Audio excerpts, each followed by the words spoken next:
I'm Mrs. Millsap, and this video is Chem Tutorial 4.2, and we're going to talk about photon or light equations. So we've been talking about electrons, right? And electrons, we know, have energy because they're spinning around the nucleus. We know that.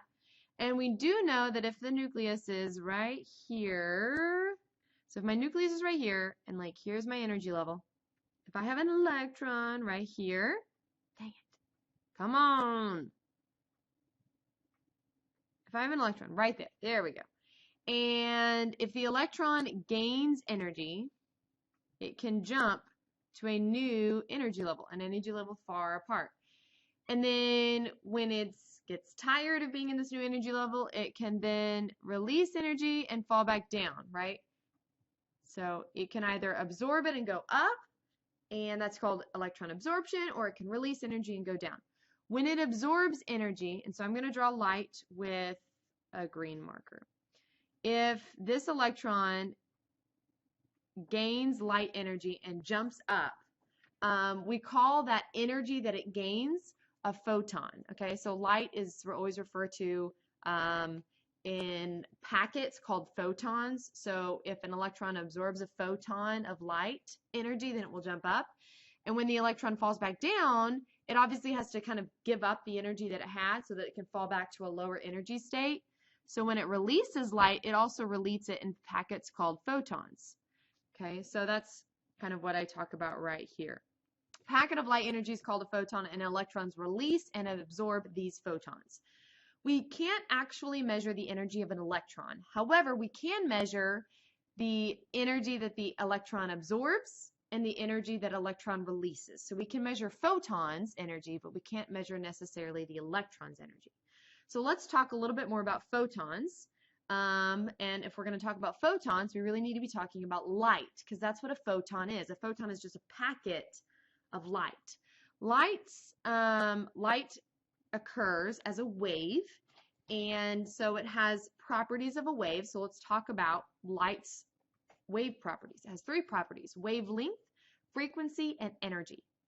Wavelength is the distance between the top of one wave and the top of the second wave. Okay, so that distance, the distance here between the top, the one wave and the top of the other wave, is called wavelength.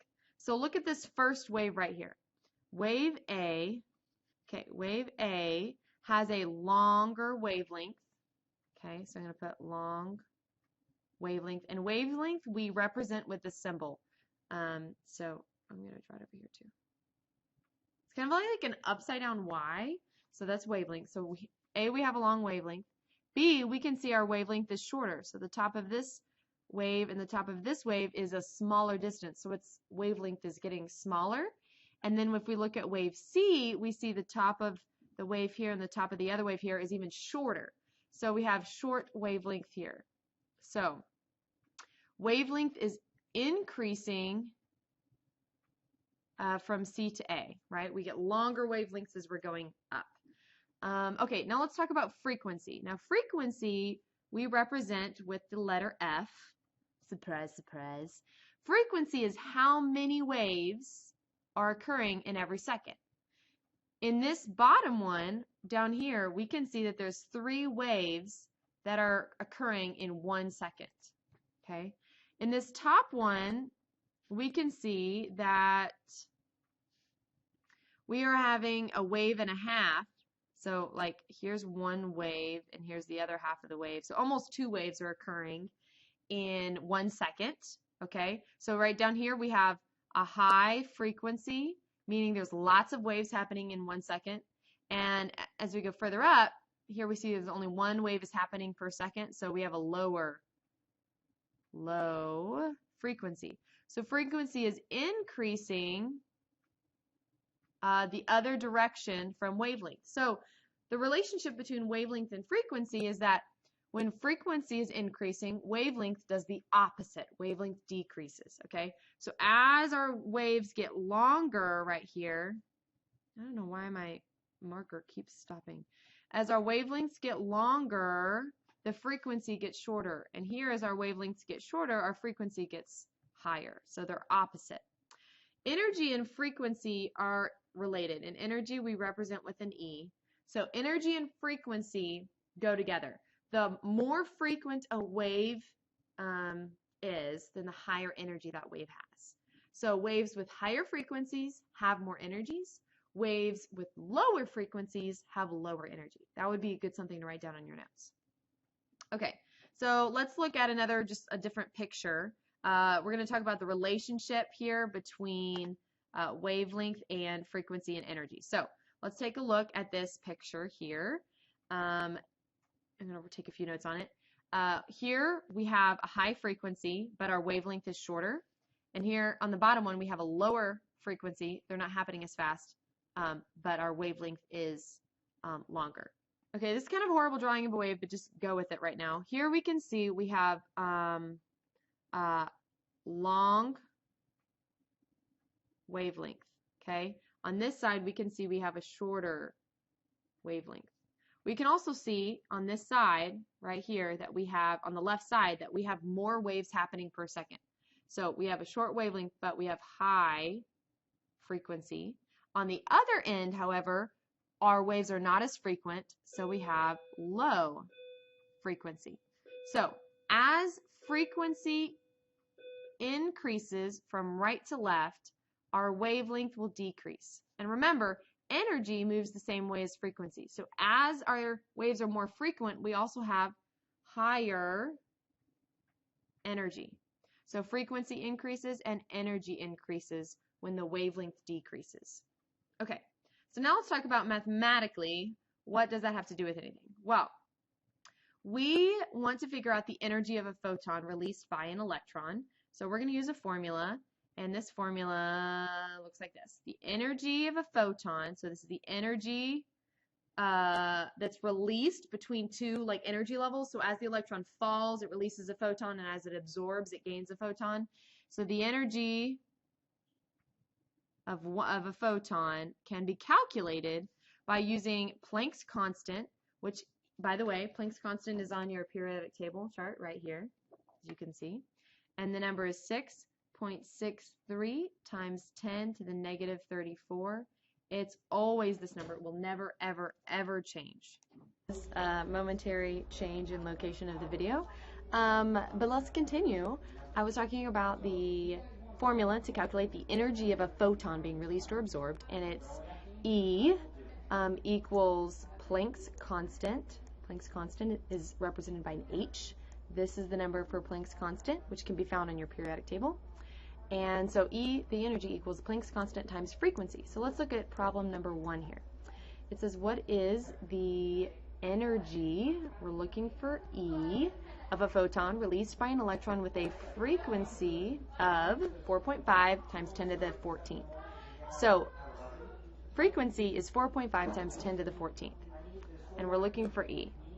We're given H, okay? We're always given H. It's Planck's constant. So I'm just going to put it in parentheses. It's 6.64 times 10 to the negative 34th. And then we're going to multiply that times our frequency, which is 4.5 times 10 to the 14th power. So let me put that in my calculator here. And the answer I get, my calculator shows me something kind of funny. It shows me this. It says my answer is energy is 2.988, and then it shows an E down here, and then it says negative 20. This E to the negative 20 just means times 10 to the negative 20th power. So my answer is 2.988 times 10 to the negative 20. And remember, energy is always going to be listed in joules. So my answer is 2.988 times 10 to the negative 20th joules. That's how much energy was released by that photon. Okay, so let's move on down. Here's another problem. I'm going to use the same formula. It says, what is the frequency? So in this problem, instead of solving for energy, I'm solving for frequency. And it gives me energy right here. So I'm given energy. It's 4.58 times 10 to the negative 19 joules equals. And so my formula is E equals H times F. H is Planck's constant, so I'm just going to plug Planck's constant in right here.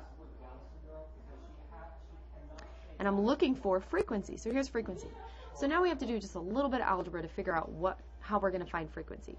We want frequency by itself, and so we need to move 6.64 to the other side. It's being multiplied right over here, and so if I want to move it to this side, what I'm going to have to do is divide the other side by Planck's constant. So I'll divide 4.58 times, divided by 6.64 times 10 to the negative 34th. So I'm going to do that in my calculator, 4. And whenever you put this in your calculator, go ahead and put both numbers in parentheses so that nothing weird happens. So my answer then is frequency equals and there's a bunch of numbers, so I'm just going to round. Usually try and round till you have 3 digits. So 6.90, I'm rounding, times 10 to the 14th power. And since this is frequency, remember frequency is always going to be in hertz. That's whoops, I don't know how that happened. It's in hertz, so it's going to be Hz is my unit. Okay, that's always the unit for frequency. Alright, so now let's go ahead and what if I wanted you to solve for energy, but I give you something like wavelength instead of frequency? What will you do? Well, we have a second formula. Okay, I'm going to erase it right here. Our second formula is c, which is the speed of light, equals frequency times wavelength. Okay, so wavelength is represented by this upside down y, and then f is frequency, and c is speed of light. If you look on your periodic table, the speed of light is a constant, so it's going to be the same. It's 3.00 times 10 to the 8th meters per second. We're looking for energy. It says, what is the energy? So that's what we're looking for. We want energy. But what are we given? We are given wavelength. So let's look at our two formulas. Our first formula is E equals H, that's Planck's constant, times frequency. So we'd like to use this formula, right? Because we want E, we want to find energy. We're given Planck's constant, but are we given frequency? No, we're not. So we are going to go on a little detour. We're going to find frequency. We can use this formula to find frequency because we are always given c, which is speed of light, and in this problem we are given wavelength. So we can rearrange to solve for frequency, and then we can take this frequency and we can plug it into this formula to solve for energy. So let's go ahead and do that. Okay, the speed of light is 3.00 times 10 to the 8th meters per second. We're looking for frequency, and we're given wavelength. Wavelength in this problem was 5.87 times 10 to the negative 7th meters. So if I'm looking for frequency, I'm just going to divide this side by wavelength on both sides so I can get frequency. So when I plug this into the formula, I get frequency equals 5.11 times 10 to the 14th. So I'm going to take this number now, I'm going to plug it into this formula to find energy. Okay, so we're looking for energy. So energy equals Planck's constant, okay, and I always know Planck's constant is 6.64 times 10 to the negative 34. Again, you don't have to memorize that. That's always given to you on your formula chart. So Planck's constant times frequency, and I just found frequency. It's 5.11 times 10 to the 14th. So the energy of my photon is 3.39 times 10 to the negative 19th. And don't forget, the energy is always, the unit for energy is in joules. And just FYI, if you want to know if your answer is like probably right, the energy of a photon is should always be a negative number, because the energy of a photon is very, very, very small, and so you should always have a negative times 10 to the negative something in order for it to be energy.